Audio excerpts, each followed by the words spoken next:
Hello, Marvelous Ones. It is I, the Supplicate Marvelous One, back with another episode of Shovel Knight. Last time, we defeated Spectre Knight. Now we're ending off to possibly the most annoying level of the entire goddamn game. Plague Knight stage. The Spectorum, I forgot even what it's called. Even though I'm not the biggest fan of this stage, I love its color scheme with the sort of bright green, not bright green bricks, more the subdued green bricks in the purplish background. I don't know if that's supposed to be a Joker / Green Goblin reference, considering Spectre Knight is both seemingly a jokester and throws bombs, but who knows? That could be just me having read too many superhero comics over the years. But this stage is where if Spectre Knights was any kind of indication of toughness, this is the test of your annoyance level, because while this level isn't exactly hard, it's definitely kind of has the most moments filled with sort of, oh my god, really? I gotta deal with this now kind of bullshit. It's nothing impossible, it's nothing super long, or something super super annoying, but it'll definitely test your patience, especially if you're not, say, as skilled. Like I said, you'll have assholes like that who will drop random bombs on you, and it can be frustrating to play. Like, even when I replayed this, it was just like, oh god, I gotta do this again. Because, like, you know, no matter what your favorite game is, everybody has that one section where they're just like, oh right, I gotta do this again. I think for the longest time, for most people, it was the Water Temple in Ocarina of Time. I'm like, yeah, I want to replay this, but or the Ice Palace one in Link to the Past, or maybe I should just use the non-Zelda example. How about that, idiot? Ow! See what I'm saying? It's just like you have to deal with these fire pits, and then this bird asshole just dropping chemical bombs on you. I'm like, why? Just why, man? But you know, it is what it is. I do find it interesting that Plague Knight. Well, he has a very interesting design, and you know, the whole plague mask idea is a very cool concept to use as a knight and as a design. Also, apologize about that. For whatever reason, the recorder just glitched for some reason, but it should be fine. It doesn't do it again.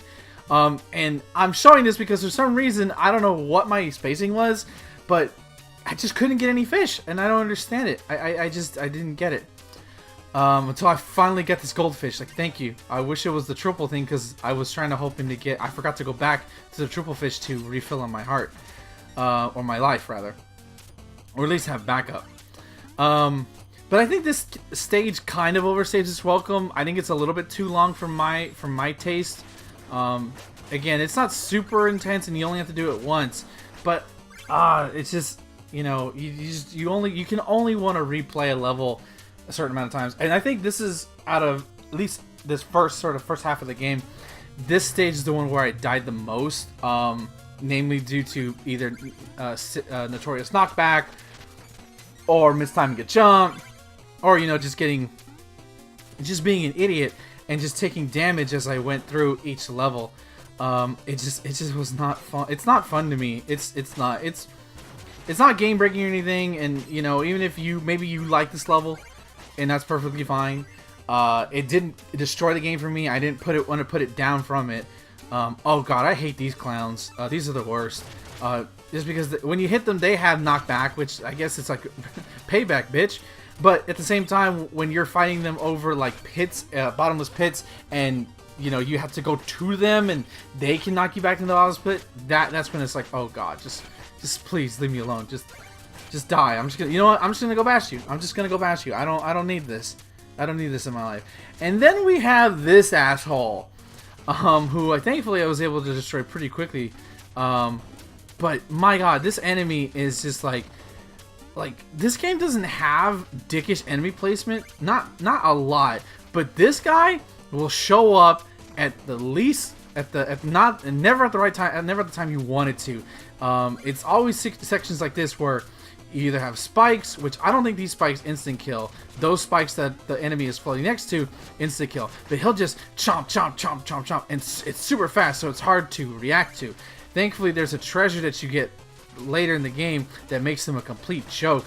But before that, you got to deal with him, and dealing with him is not fun at all. Again, the best advice you can really take from this stage is take your time. You know, don't rush it. Don't do what I did and, you know, try to bull way your through, because it's not going to work. You're going to die a lot and you're going to lose gold, and you don't want to lose gold. Gold is precious. The precious. Yes, the precious. I do like the design of this enemy though. It's like this cauldron spider. It looks really creepy, but also cool at the same time. So awesome. I think Plague Knight's enemies have the most memorable enemies. Again, I know there's probably like a Wikipedia on like Shovel Knight enemies, but you know, I mean, the rats this time, they explode. That's how you know it's hardcore. But I feel like the enemies are much more unique. I remember them more, and maybe it's because I hated this level more than the other ones that I died so many times that I was like, okay, you're ingrained in my mind forever. And yes, you can bounce it back up. You can't knock it forward, which, at least if you can, I'm not good at it. But as you can see, you can destroy these green blocks, so use that to your advantage. You know, let it destroy it. Just, again, if you get caught in the blast, that's knockback, as I died right there. And I'm not going to show it, but I died several times after that, and so this is sort of, I think, like my 4th attempt, I think? Or maybe that's coming up in a minute, but thankfully you don't see that. That's also the beneficial to me doing this post, is that I don't have to, I can cut out the constant dying a lot more frequent than, say, the other ones. And I just ignore that note, because you have to jump off the bird up there to get it, and I was just like, I'm not gonna do that. I'm just gonna ignore it. Again, if you get it, you get it. But it doesn't do anything. It doesn't do anything for me. And this is the mini boss, who basically is Dr. Jekyll, Mr. Hyde. He's pretty easy, and you can make a bit of a joke with the little green orb thing. You know, it does a shit ton of damage. I love his animation though. It looks cool. Kind of reminds me of the Abominable Snowman a little bit. I thought he looked more ferocious. But weirdly enough, when I first played this and I saw him, it reminded me of the Dr. Jekyll Bugs Bunny cartoon. Not Dr. Jekyll, where Daffy Duck got to meet him, and it was so creepy. Like that whole, like, I remember there was like a whole movie or like special or something where like Daffy and Bugs were like in horror tropes. Like Daffy's money kept disappearing out creepily. Like the light would go off and he was gonna be murdered. And like they went to an abandoned house, and like, it was so creepy. Like I haven't seen it in almost like maybe 15 years at this point, and I died. This is where I died like multiple times. But like it was just so creepy and unsettling, and I've never seen it again. I'm pretty sure if I watch it now, I'll be fine. You know, like, you know, watching the 1998 television movie, it's like, it was scary when you were like 6, but when you're like 28, it's like, oh God, 6-year-old me was a bitch. What was I doing? These enemies right here are more sort of smarter versions of the yellow knights we saw in King Knight stage. They're faster, they're smarter, so just be careful when fighting them, especially the fact that you're over a bottomless pit. You are probably not going to fall into the pit unless you drag them to the very end, but you never know. This section can be a nightmare, and just use the phasing locket like I'm not doing in this section right now. You're going to either get hurt a lot, or you're going to take a lot of damage and therefore maybe die in the next section. Which, surprisingly, I actually think this is pretty funny. I don't know why I did that extra phase right there. I survive, and then I think I bite the dust right here. Yep, boop. Oh, there we go. It's like, God damn it. Like, really? Like, really? It's one of those moments. Oh God, my timing is just awful. But again, I just feel like this level just overstays its welcome. It's just, and it's fine enough. The music is actually pretty, like, good at sort of channeling it does like a weird, ooh, we're spooky, but I want to have a dance kind of thing. You know, it's really, really weird. It's possibly the weirdest stage. And then for some reason, oh, by the way, there's that crack I was talking about earlier, where certain ones you can destroy, and if you want to have a no check button run, you can go have it right there. But for some reason, there's like these spectral ghosts of you, and I never understood why. Part of me thinks that's in Plague Knight's campaign. Maybe you see the creation of these things, like, did you fucking steal my DNA or something? Like, what's going on? Or my mystical essence? Like, what the hell, man? That's creepy. Don't do that. Don't steal mystical essences. If you take anything away from my video, from this part, Don't take mystical essences. Just don't. And I missed that cloud of dirt, and I feel sad. It's weird. They have all the same properties as Shovel Knight, but thankfully they die on one hit. But this asshole again with these, like, dude, what are you doing? Like, stop throwing, like, stop it, stop. There you go. Not too difficult to deal with, but this is where there can be problem over this bottomless pit, where if you're not playing carefully enough, you're gonna get bopped over the bridge, and you're gonna do the section all over again. Which thankfully this section isn't too bad.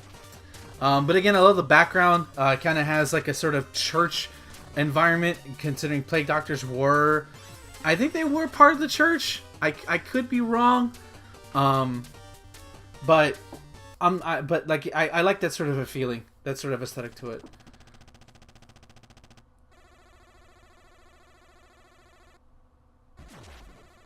I like how goofy he is. He's Plague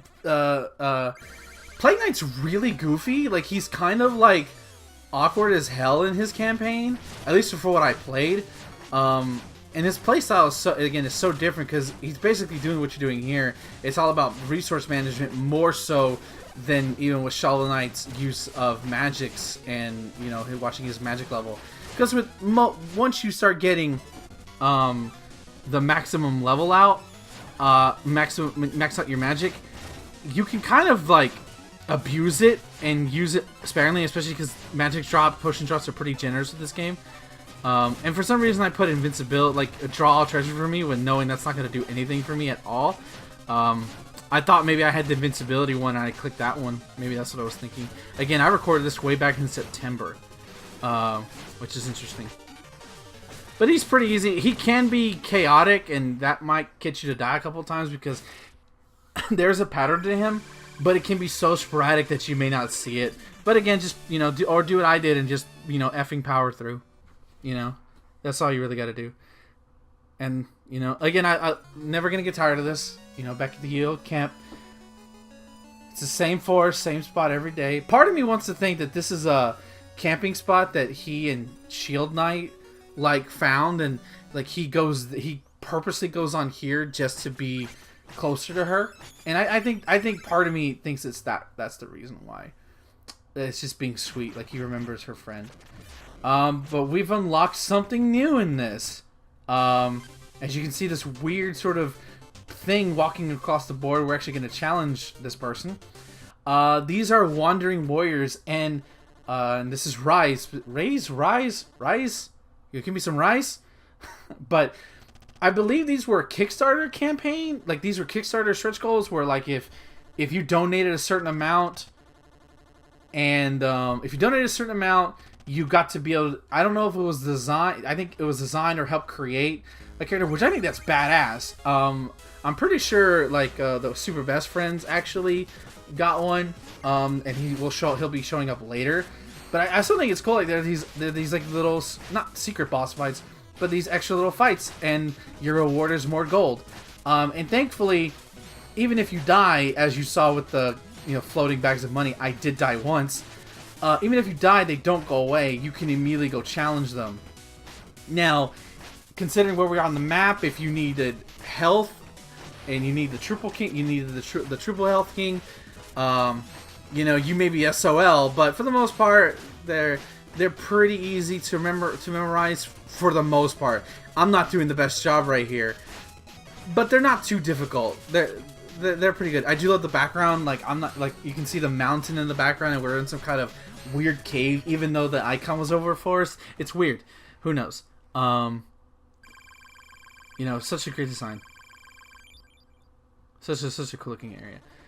And all because the only reason we fought is because this asshole thought we were the Black Knight. You know, just because he saw, oh, you have a shovel. It's like, it's the Shadow the Hedgehog, Sonic Adventure 2 situation all over again. It's like, how the, like, he's black. Like, he's a Black Knight. Like, how are you confusing me the two? Like, we just have shovels. It's the only thing in comparison. I got a shit ton of gold. And for some reason, I teabag. Like, he was honorable about it. He gave me money and a musical note, and I teabagged him. Like, I don't know why I do that. I'm fucking weird, man. I will never teabag anybody in real life. I just won't do it. But for some reason, if my character has a down animation that looks like teabagging, I'm gonna teabag because I think it's better to teabag the the computer instead of like an actual person who may get mad over it. Because I hate being teabagged. Being teabagged is not fun. It's like, I don't want your balls on my face, man. Get your balls out of my face. I think with this one is the second to last health meal ticket. I don't believe you can actually upgrade it anymore because even though you're given one more for free, the goat will just tell you, yeah, man, I ain't got no more. And he's just gonna eat the paper right in front of you. I don't got any more. And I think I missed the secret weapon in there, so we're gonna come over here real quick to and we get the alchemy coin, which I don't think I did get it. Oh, I don't get it. Never mind. I that's the least helpful one I've used, at least in terms of journey. I think it helps you get more coin, more gold. But the game is already so generous with gold, and as long as you're skilled enough, you're gonna be fine. But it looks like we're coming to the end of this part. Again, nothing too crazy, but we're gonna start getting into the other more unique dungeons as we go along. Thank you for watching, as always, ladies and gentlemen. And remember, no matter what, stay marvelous. Have a good night, everybody.